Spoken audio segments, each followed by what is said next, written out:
ورفعنا لک ذکرک، کہ اللہ اے نبی میں نے تمہارا ذکر بلند کر دیا، اور وہ اس وقت بھی بلند تھا، آج بھی بلند ہے اور ہمیشہ بلند رہے گا انشاءاللہ۔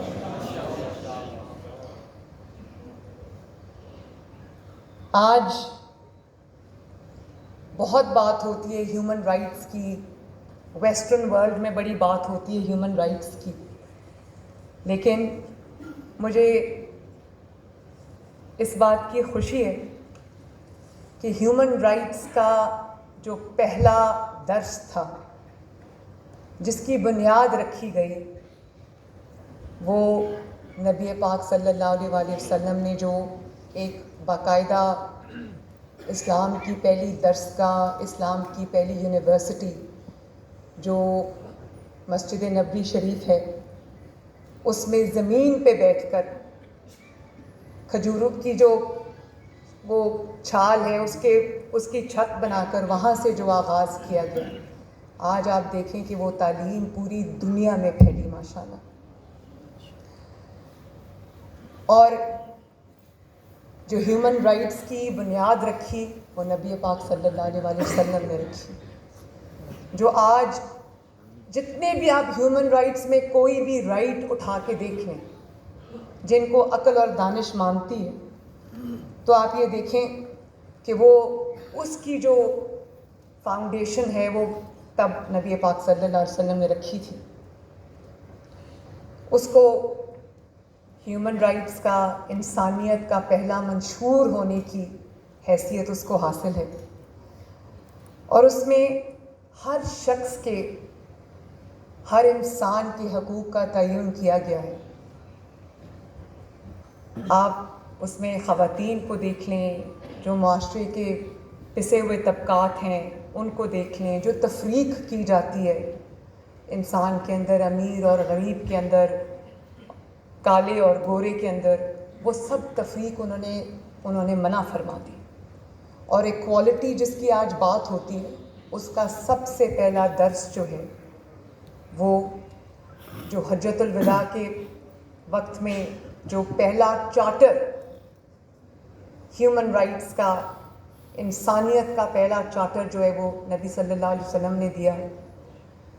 اور ہم بڑی بات کرتے ہیں، کیونکہ میں خاتون ہوں، لیکن میں اس لیے یہ بات نہیں کر رہی، میرے آگے میرے بھائی بزرگ بیٹھے ہیں، لیکن عورت کے حقوق کی بڑی بات ہوتی ہے، تو میں اس لیے یہ بات یہاں کرنا چاہتی ہوں۔ عورت کو جو حق اسلام نے دیا ہے، وہ شاید اس سے سیکھا تو بہت لوگوں نے ہوگا، لیکن شاید وہ کہیں اور نہیں، اور جتنا اس پہ زور دیا ہے، اور معذرت کے ساتھ یہ کوئی تنقید نہیں ہے، لیکن مسلمان معاشرے کے اندر، جس معاشرے میں ہم رہتے ہیں، آپ سب میرے ساتھ ایگری کریں گے، کیونکہ یہ حق ہے، سچ ہے۔ کوئی بھی آپ قرآن پڑھیں تو آپ کو پتہ چلتا ہے، آپ حدیث پڑھیں تو آپ کو پتہ چلتا ہے کہ جو حقوق اللہ تعالیٰ نے ایک عورت کو دیے ہیں وہ شاید اور کہیں نظر نہیں آتے۔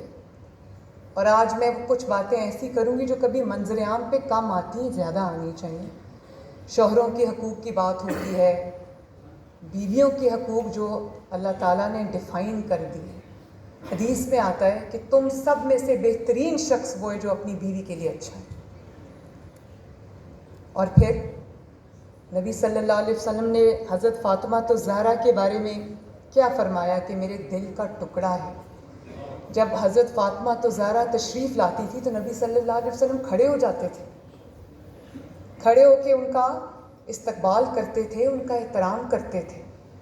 تو بیٹیوں کی جو عزت اور احترام کا درس ہمیں وہاں سے ملا ہے، ہمیں اپنے آپ سے پوچھنا چاہیے کہ کیا ہم اس کو اپنی زندگیوں میں امپلیمنٹ کرتے ہیں؟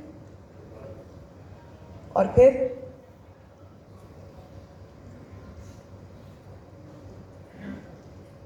یہ بھی ایک بہت ضروری بات ہے جو ہمارے معاشرے میں اس وقت اس کی بہت ضرورت ہے۔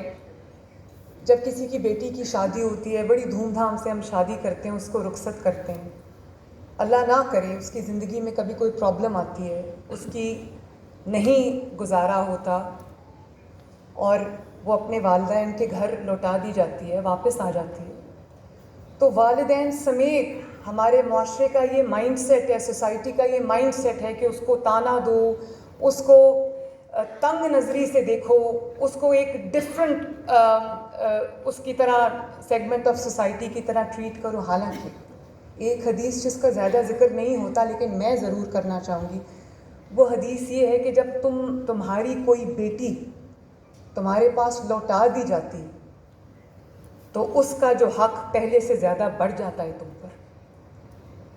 یعنی کہ جو اس کی شادی کرنے سے پہلے اس کا حق تھا تم پر، جب وہ لوٹ کے تمہارے پاس آ جاتی ہے، اللہ نہ کرے کوئی طلاق ہو جاتی ہے یا علیحدگی ہو جاتی ہے، اس کے بعد جب وہ والدین کے گھر واپس لوٹا دی جاتی ہے یا واپس آ جاتی ہے، تو اس کے اوپر جو حق ہے وہ زیادہ والدین کا بڑھ جاتا ہے.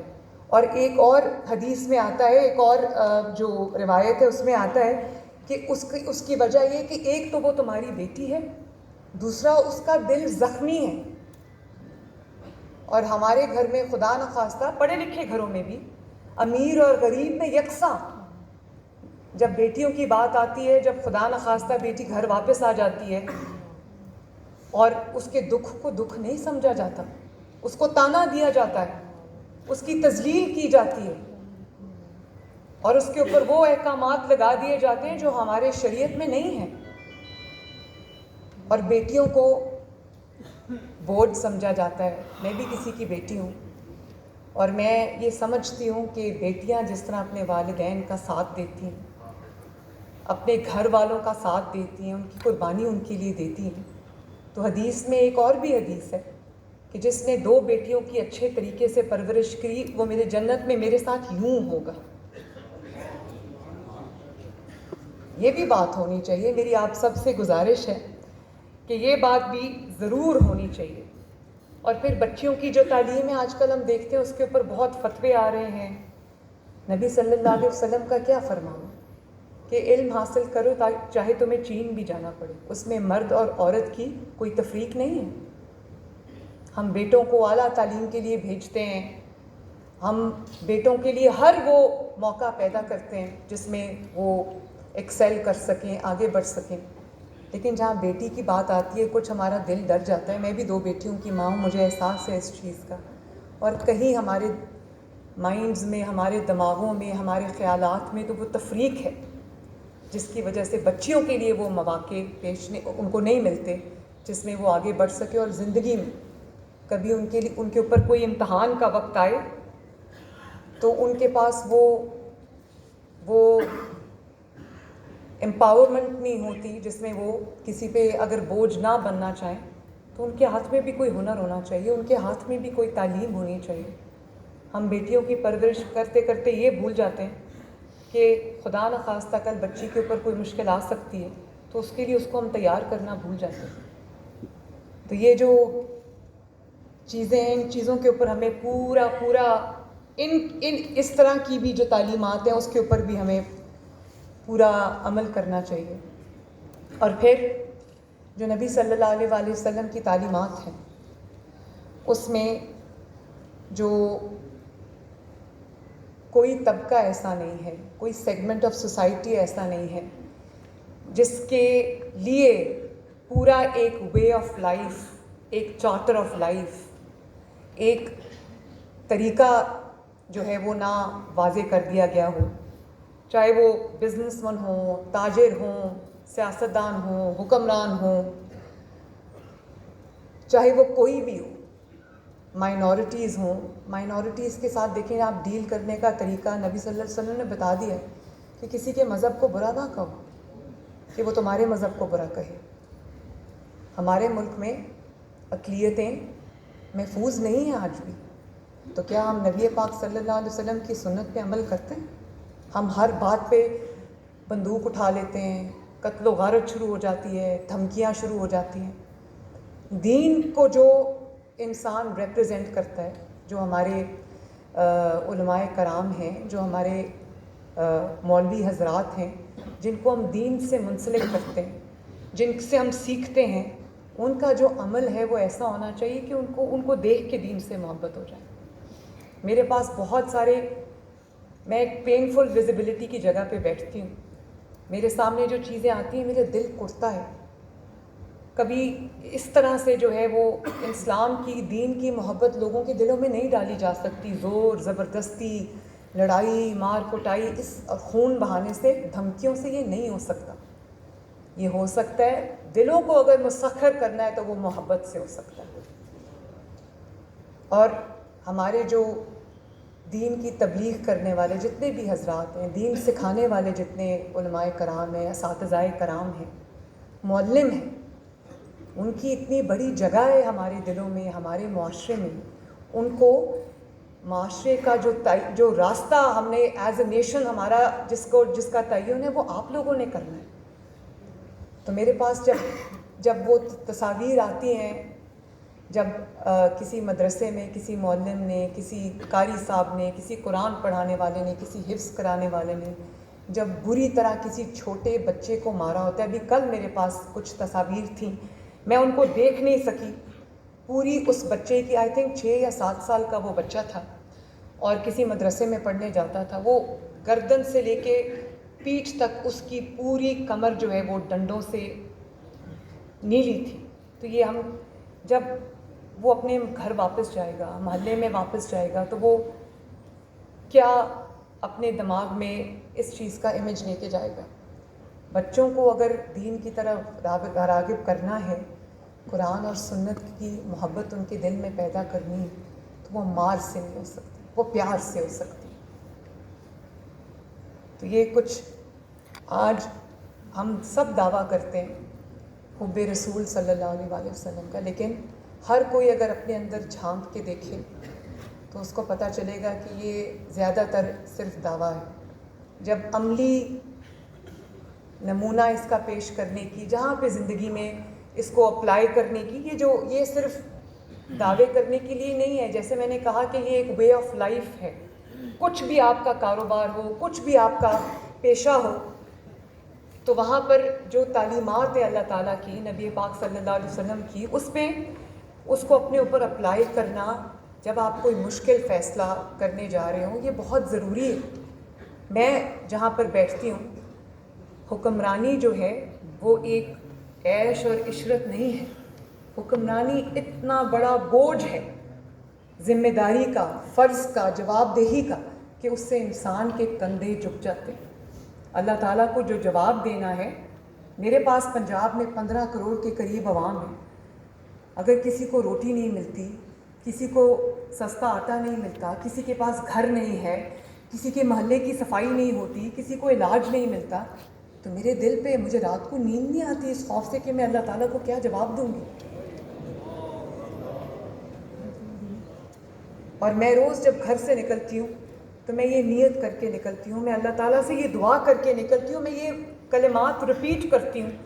گاڑی میں جب میں اپنے آفس جا رہی ہوتی ہوں تو میں کہتی ہوں اللہ تعالیٰ مجھے ریاکاری سے، مجھے تکبر سے اپنی عظمت والی پناہ عطا کرنا، اور میری جو نیت ہے اس کو اپنے لیے اور اپنی مخلوق کے لیے، اپنی دکھی انسانیت کے لیے خالص کر لینا، اور میرے کام میں اپنی مدد شامل حال فرمانا.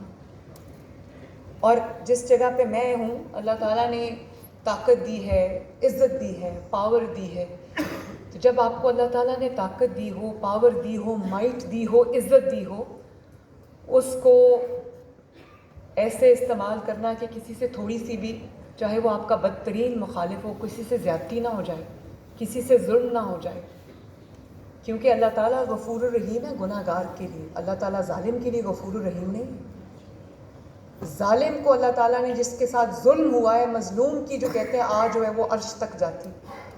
تو میں اس بات سے ڈرتی ہوں کہ کسی سے کوئی تھوڑی سی بھی زیادتی یا ظلم نہ ہو جائے. میرے بدترین مخالف ہیں، انہوں نے جو مظالم میرے پہ ڈھائے، آج وہ اپنے آرام سے وہاں پر اچھا کھانا بھی کھا رہے ہیں، جیل میں بھی ہیں. تو مجھے لوگ پوچھتے ہیں کہ آپ کو تو یہ چیز نہیں تھی میسر جب آپ جیل میں تھیں، تو ان کو میسر ہے، تو آپ لوگ اس کو روکتے کیوں نہیں ہیں؟ میں کہتی ہوں کہ اگر زیادتی ہو جائے کسی سے، مطلب اگر وہ اچھا کھانا کھا رہا ہے، یا اس کو کولر ملا ہوا ہے، یا اس کو اچھی کوئی وہاں پر فیسلٹیز ملی ہوئی ہیں، وہ ٹھیک ہے، میری طرف سے کوئی ظلم یا زیادتی نہ ہو. ہاں، لیکن مجھے یہ کہا جاتا ہے کہ آپ خود خاتون ہیں اور خواتین اس وقت جیل میں ہیں. میرے پہ جھوٹے الزام لگائے گئے. آپ کو پتہ ہے بہتان کی کیا سزا ہے؟ آپ جانتے ہیں, مجھے آپ کو بتانے کی ضرورت نہیں, میں کم علم ہوں, آپ لوگوں کے پاس علم ہے کہ بہتان, جھوٹ, ایک انسان پوری زندگی لگا کے اپنی عزت بناتا ہے, محنت کرتا ہے, اور ایک چھوٹا سا کلمہ جو انسان دشمنی میں, مخالفت میں, سیاسی مخالفت میں کسی کو کہہ دے, اس کی تو پوری زندگی کی کمائی بیکار ہو جاتی ہے. تو جو میرے پہ الزام لگے, وہ لوگ آج ہمیں کہتے ہیں کہ مکافات عمل ہوتا ہے. جو آج ہم دیکھ رہے ہیں نا, وہ مکافات عمل ہی ہے.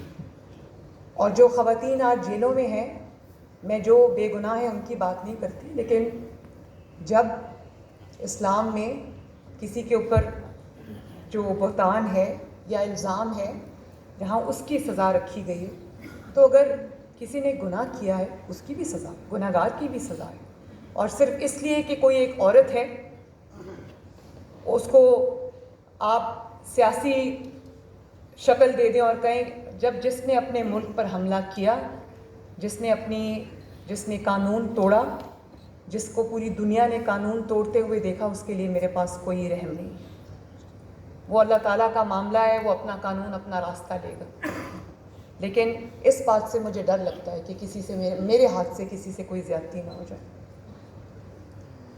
اور پھر میں یہ بھی کہنا چاہوں گی کہ پورا دن میرا گزرتا ہے کہ اس جگہ کی صفائی نہیں ہوئی, اس شہر میں یہ گند پڑا ہے, بار بار ہم صفائی کراتے ہیں, اس کے لیے ہم پورا نظام بنا رہے ہیں, لیکن ہم بڑے آرام سے حکومت کو یہ الزام دیتے ہیں کہ صفائی نہیں ہوئی. صفائی میری ذمہ داری ہے, آپ کے گھروں کی صفائی, محلوں کی صفائی, سڑکوں کی صفائی, پورے شہروں کی صفائی, یہ میری ذمہ داری ہے.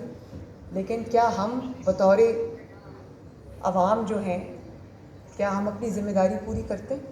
اپنا گھر صاف کر کے پورا کوڑا اٹھا کے گلی میں پھینک دینا, یہ تو اچھی بات نہیں ہے.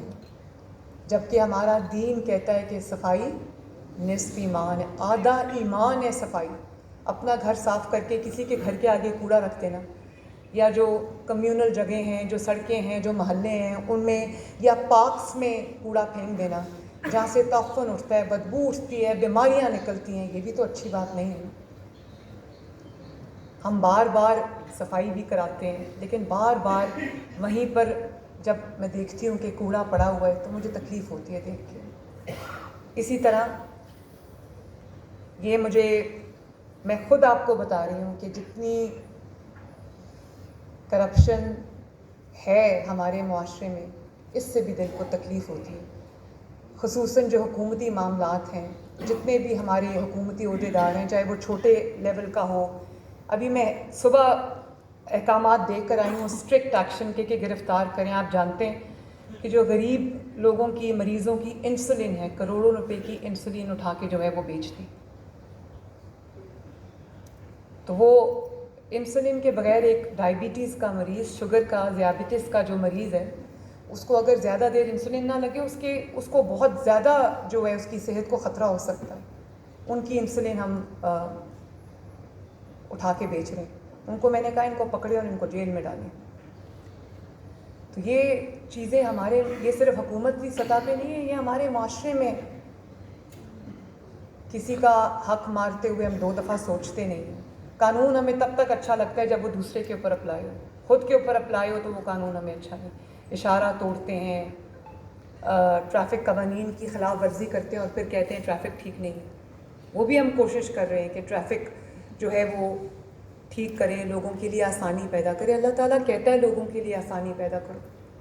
اور کوئی بھی آپ مارکیٹ میں چلے جائیں, کسی بھی بازار میں چلے جائیں, آپ یقین کریں مجھے یہ دیکھ کے خوف آتا ہے کہ 80% سے زیادہ جو ہے وہ ناجائز تجاوزات ہیں, جس کی وجہ سے لوگوں کی سڑکیں تنگ ہوئی ہوئی ہیں, جس کی وجہ سے لوگوں کے راستے تنگ ہوئے ہیں, جس کی وجہ سے لوگوں کی گزرگاہیں تنگ ہوئی ہیں.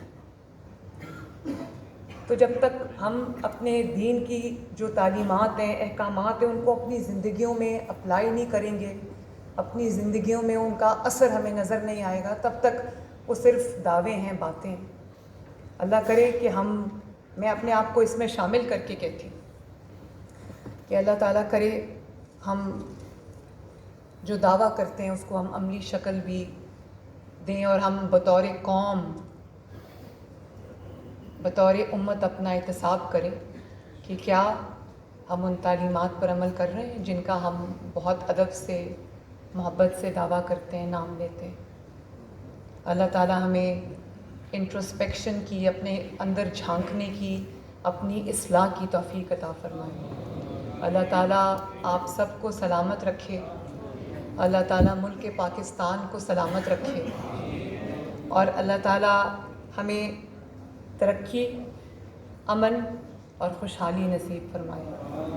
اللہ تعالیٰ میرے لیے دعا فرما دیجیے اور مجھے دعا میں یاد رکھیں کہ اللہ تعالیٰ مجھے توفیق دے کہ میں اس صوبے کے عوام کی، خصوصاً غریب عوام کی دل سے خدمت کر سکوں، اور اللہ تعالیٰ میری مدد فرمائے اس میں۔ اللہ تعالیٰ آپ سب کا حامی و ناصر ہو۔ بہت بہت شکریہ۔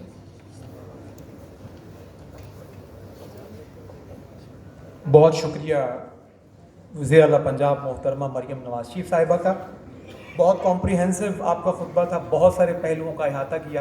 حضور علیہ السلام کی سیرت کی روشنی میں ڈھیروں باتیں ایسی آپ نے بیان فرمائی ہیں کہ جس پر عمل پیرا ہونے سے ہم اپنی زندگی میں انقلاب برپا کر سکتے ہیں۔ اللہ آپ کو جزائے خیر سے نوازے۔ اختتامی دعا کے لیے محترم علامہ